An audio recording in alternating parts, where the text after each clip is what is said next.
If you're in the market for a new monitor, it's not always obvious where you should start or what you should be looking for.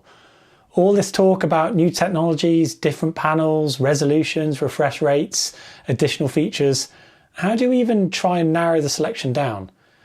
If you're new to this area or you just need some help making a decision, we thought it'd be useful to run down what we would consider to be the top 3 gaming monitor buying considerations.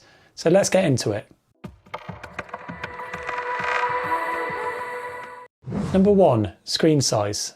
This might seem an obvious one to start with, and it is, but it's often overlooked when you're considering a new monitor. This consideration is especially relevant if you're upgrading from an older screen that maybe you've had for 5 years or 10 years or maybe longer. Sometimes you just get used to a screen of a certain size and expect to want something similar, when in fact the market has shifted quite considerably over that time, and larger displays are now more common and more affordable. You might find you're missing out on something better if you restrict yourself to only those screen sizes that you've used in the past. Screen size is measured in inches diagonally from corner to corner, although do keep in mind that monitors can have different aspect ratios, that being the ratio between the horizontal size and the vertical size. Most standard screens are 16:9 aspect ratio, but others are available, including ultra-wide offerings with 21:9 or even much more stretched and wide 32:9 aspect ratios. Of course, one of the first things you should figure out is how much desk space you've got to accommodate a new monitor and what your viewing position is going to be. If you're sat further away from the screen, you probably want something a bit bigger, for instance. If you're gaming using a controller instead of your keyboard and mouse, or gaming from a console perhaps, you might want to be sat further away and therefore might value a larger screen. Likewise, if you want to watch loads of movies or videos from a distance, the larger screen sizes will be better there too. With monitor sizes continuing to increase, we would recommend getting a larger screen size if you've got the space, unless you have a very specific use case for something smaller. Let's talk about the smaller screens then, those being less than 25 inches. There's generally less innovation and investment in these smaller gaming screens nowadays, but the smaller end of the market is still popular for competitive gamers and esports players. The main focus for these screens is in driving higher refresh rates and reducing response times, so that can help meet the demands of these competitive gamers. The audience tends to favour a smaller screen size as well for more focused gaming without the need to scan your eyes across a larger screen area or move your head as much. They're also smaller, lighter and easier to transport around if you need to take it to an event, for instance. The smaller gaming screens are limited to lower 1080p resolutions typically, and that's about all that's going to be practical on a screen that size anyway. But this does make it easier to power from your system and graphics card, allowing you to instead prioritise frame rates of your games instead. You'll also find some of the fastest supported refresh rates in this screen size range as well. There are a couple of super high refresh rate examples available today, all the way up to 540Hz maximum at the moment. But the majority of models are still going to be in that 240Hz to 360Hz kind of range. 360Hz is almost exclusively limited to these smaller screen sizes at the moment, although some larger screen sizes are now coming out. This is a popular choice for competitive gamers still.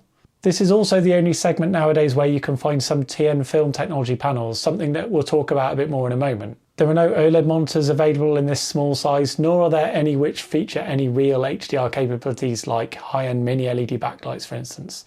Think of these smaller than 25-inch sizes as being almost exclusively focused on 1080p, very high refresh rate competitive gaming. The 27-inch segment is the most popular size in today's monitor market, and most of the innovation and development starts with 27-inch sizes and larger. You will not only get a larger screen size area to work with by moving from those smaller screens, but you'll also make available a jump in resolution to a common 1440p or 2560 by 1440 resolution. And that's going to give you a lot more desktop area to work with. Don't underestimate how good this upgrade can be. You will also find some 4K resolution options in this segment, although for many people that's an unnecessary overhead on this size. 1440p is generally the sweet spot for gaming on a 27-inch screen. The increased resolution available in this segment makes 27-inch models much more suited to multiple uses, not just for pure gaming. Unless you're specifically after something in a smaller size for one reason or another, we would certainly recommend starting your look at the 27-inch models instead of those smaller options. 27 inch is also the smallest size where you will find OLED monitors at the moment. We'll discuss those a bit more in a moment, and we'll also talk about panel technology a bit more as well. You'll also start to find some decent HDR gaming capabilities in this size as well, including a growing number of mini LED backlight options. The next jump up in size takes you to the 32-inch segment, giving you a larger screen size that can offer increased immersion for your gaming. They're also a good option if you want a screen that can handle not only close-up PC gaming, but also handle console gaming, for instance, a bit better, where you'll likely be sat further away from the screen. The same applies if you are PC gaming with a controller too, and the additional screen size makes that more practical. Not everyone's got the space, of course, to screen this large, so 27-inch continues to be the more popular choice generally.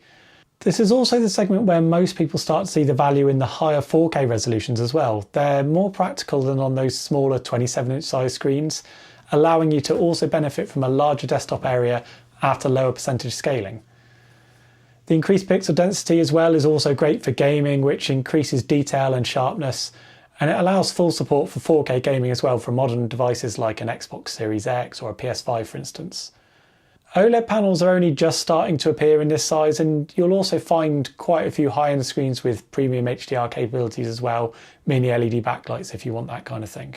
The other size range you might want to consider would be those which are 34 inches or above, but these are generally in a different aspect ratio and offer an ultra-wide format. These screens are usually 21:9 in aspect ratio, being wider than the common 16:9 aspect ratio models in the smaller sizes that we've just discussed. If you're looking for a screen that can handle multitasking and general work very nicely alongside your gaming, then these are a really good choice as they're a good alternative to dual screen setups, and there's plenty of games which now offer support for widescreen aspect ratios too. This will give you a much wider field of view for some of your games, and it's particularly enjoyable for many game genres nowadays. 34 inches is the most common ultra-wide format available, but you'll also find models in 35-inch, 38, 40 and even 49 inches in size. OLED is available in some of these sizes too. Very closely linked to the screen size choice is the resolution and refresh rate of the panel, with the larger screens offering a big enough screen size to warrant that higher resolution generally.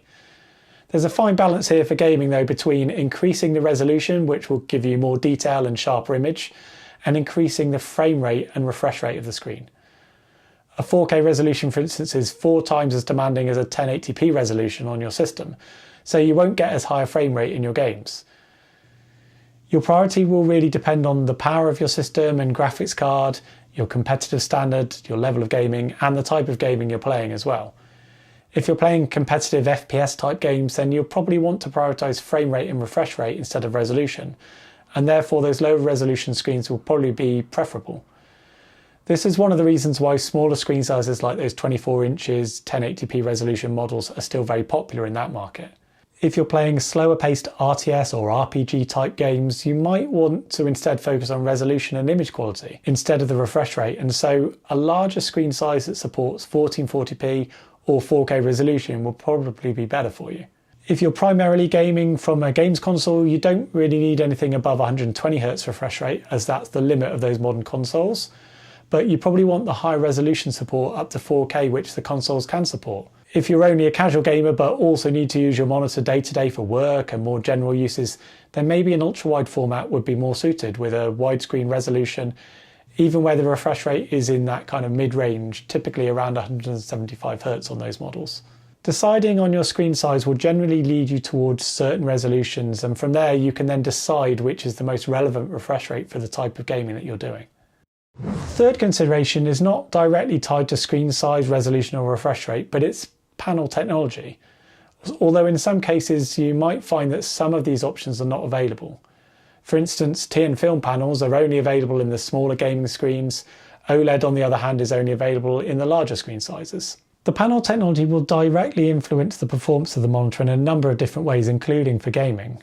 Here's the 3 main traditional LCD monitor panel types that you'll have availability from and that you've probably heard talked about as well. Out of all of the LCD technologies, TN-Film is generally the fastest from a pixel response time point of view, with the snappiest and quickest transitions.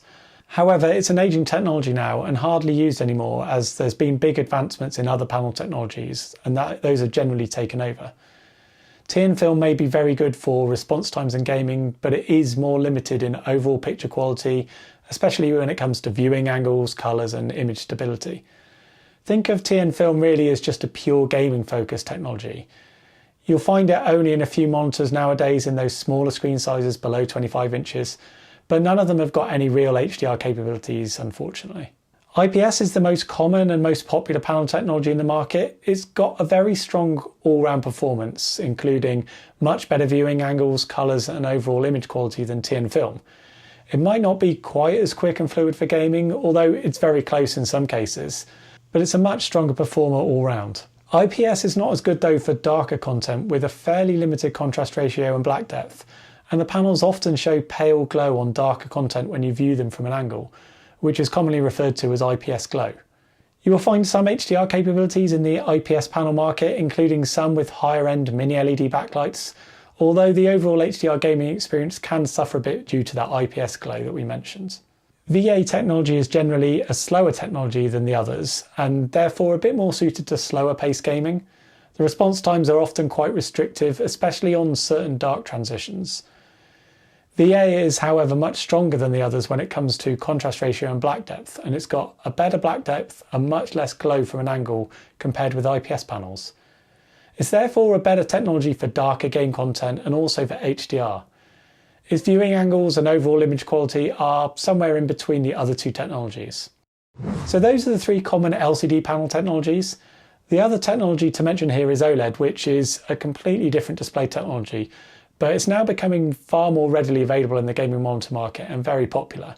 These panels have only started to appear in the monitor market over the last couple of years, but there's now a pretty wide choice of screens available in 27-inch size and above. OLED panels will offer amazing response times and high refresh rates for excellent gaming performance and HDR. OLED can also offer amazing blacks and contrast ratio, as well as excellent HDR experience, as each of the pixels can be individually turned off. It's a really great technology for gaming and multimedia generally. OLED technology is a bit more restrictive though for non-gaming uses, with an ever-present concern around image retention and image burn-in on these panels when they're used for a lot of static content. There's also some worries around text clarity caused by the unusual sub-pixel layout of these panels. For pure gaming, they're an excellent choice, but if you want something more multi-purpose, then the LCD options might be a better option. So there you go. Hopefully that's given you a bit of a steer when it comes to choosing a new monitor and trying to decide what size, resolution, refresh rate and technology you might want. Let us know in the comments below what screen you're going to buy next, and of course, if you've got any other further questions, we'll try our best to help as well. We've got loads of other monitor content coming up soon, so if you've enjoyed this video, please do give us a quick like and hit subscribe to stay up to date. If you want a taster of all the exciting display news coming out of this year's CES event in Las Vegas, check out our other video linked on the screen now. Thanks for watching, we'll see you next time.